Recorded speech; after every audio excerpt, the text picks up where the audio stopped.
Well, hello, everybody. Hello. I'm glad you can join me today for this week's leadership success tip. And so this week I am going to dive right in. I am talking about the counterpart of ambition. You know, as leaders, we take on leadership positions because of our ambition. We have that drive, we have the passion to really pursue an opportunity to have a greater impact, on those whom we serve, and a greater impact through the organization that we serve. We desire to influence people and to help them fulfill their potential and to live what people would say, live their best life, but really live the life they are deserving of living. And so with all of that, it helps aid our leadership. It helps fuel our leadership because we have to have that ambition. A lot of times when you are aspiring as a leader, it's all about showing that you're ready and showing that you are prepared for the responsibility.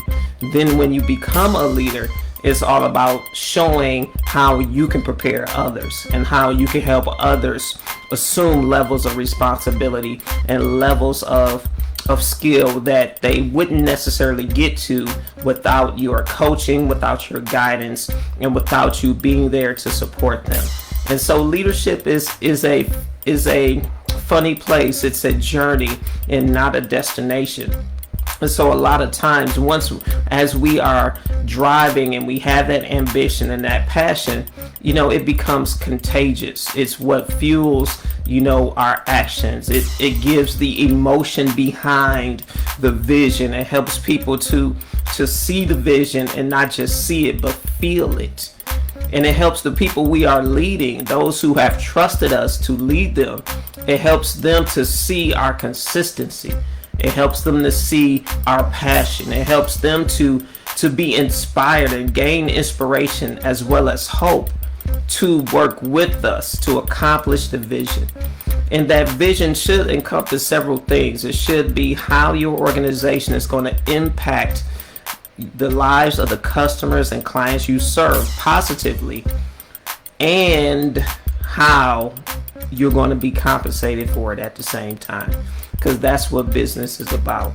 It's not just about making money, and it's not just about making impact. But I would say that business is about money as well as impact. And so it's very important, but there are counterparts to ambition. There are counterparts to passion. I just talked about what passion does and how it fuels things and how it fuels people and how it fuels you. But there's a counterpart. And when I say counterpart, I don't mean a negative counterpart, but I would say a counterpart, a partner that goes with it. If your passion is your Batman, then there's a Robin that goes with it. Or if your passion is a Captain America, then there's some Avengers that go with Cap. And so if I could use those analogies.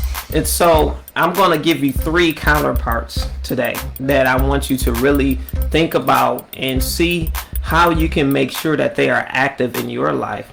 Remember, you have to find a way that these things will be active in your life, but in the way that's unique to you. Because I'm not giving you a blanket set of principles that if you just all of a sudden apply, it's going to work. I'm giving you principles to apply, but you have to determine how they're going to apply to you, because you are an authentic, genuine leader, and it has to be authentic to you. So the first counterpart is self-discipline. Self-discipline is the ability to control your thoughts, your emotions, and your actions.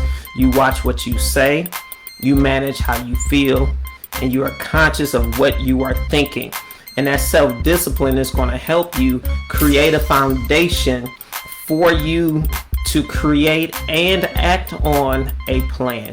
If you're ambitious and you're driving and you're moving and you're going forward, but you have not created a plan, then you may end up wasting time and you may end up repeating mistakes that others have made, and you may end up spending time out of alignment, because that self-discipline lays the foundation for the plan.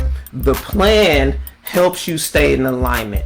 Now, I'm not saying your plan should be so rigid that you can't adjust or pivot, or make iterations of it. What I'm saying is you have to have a plan in place that will keep you in alignment with how you want to lead. And so the second counterpart is vision. You have to have a vision for the business and the organization that you're leading, but you also have to have a vision for how you will lead.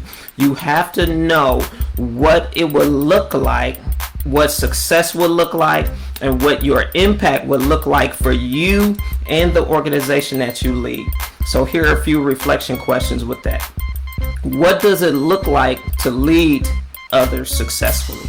You have to know what that looks like. You can't just automatically assume that you're leading successfully, and you can't really go by I'll say it this way. Your only measure of successful leadership cannot be the response of your people, because their responses will change based upon the emotional moments they are in.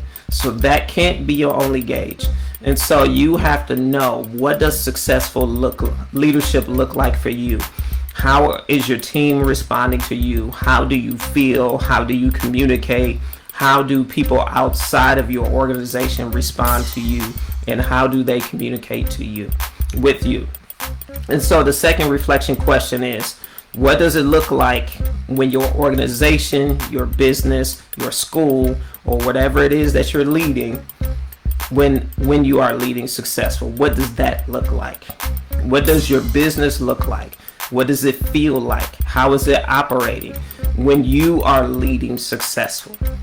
And then the other reflection question is, what does it look like when your team is successful? The people you are honored to lead, the people who have trusted you to lead them. I don't call them employees, I call them teammates, because everyone has a different role. Yours as the leader is to be the captain. And so what does it look like for them to be successful when you're leading successfully? And then the final reflection question under vision is this: what does it look like when your clients or your customers are successful? What does it look like for them?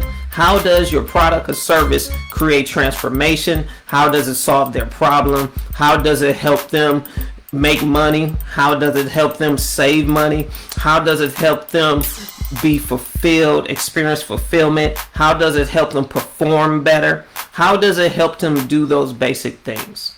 How does it help them just enjoy life and become a better individual? What does that look like? And so as you ponder on those questions under the vision counterpart, it'll help you. And then the last counterpart to ambition is organization. It's vital, essential that you have an established, documented procedure for how you operate your business or organization. You can operate it a certain way, you can do certain things, but if you don't have it documented, then it can't be duplicated. And if it can't be duplicated, you cannot scale or grow it. Because every time you do something from your head and then you tell someone, maybe you hire a couple of employees, you tell them and show them how you want it done, they begin to do it from their head. And then if they get a different set of responsibilities, and then the next person comes to take their place to handle what they used to do, it changes every time. The message changes every time it gets communicated to the next person. The procedure would change every time it is communicated to the next person. So what you want to make sure you do is you document, because without that documentation, after a period of time, your procedure will be so far off to the left that you won't even recognize it anymore. And you'll be wondering, what are these people doing? Well, they're doing what they think they're supposed to.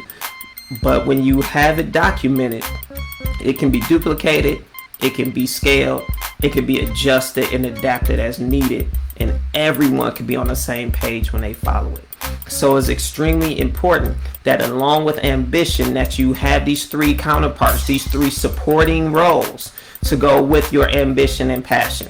I'll say them again: self-discipline, vision, and organization.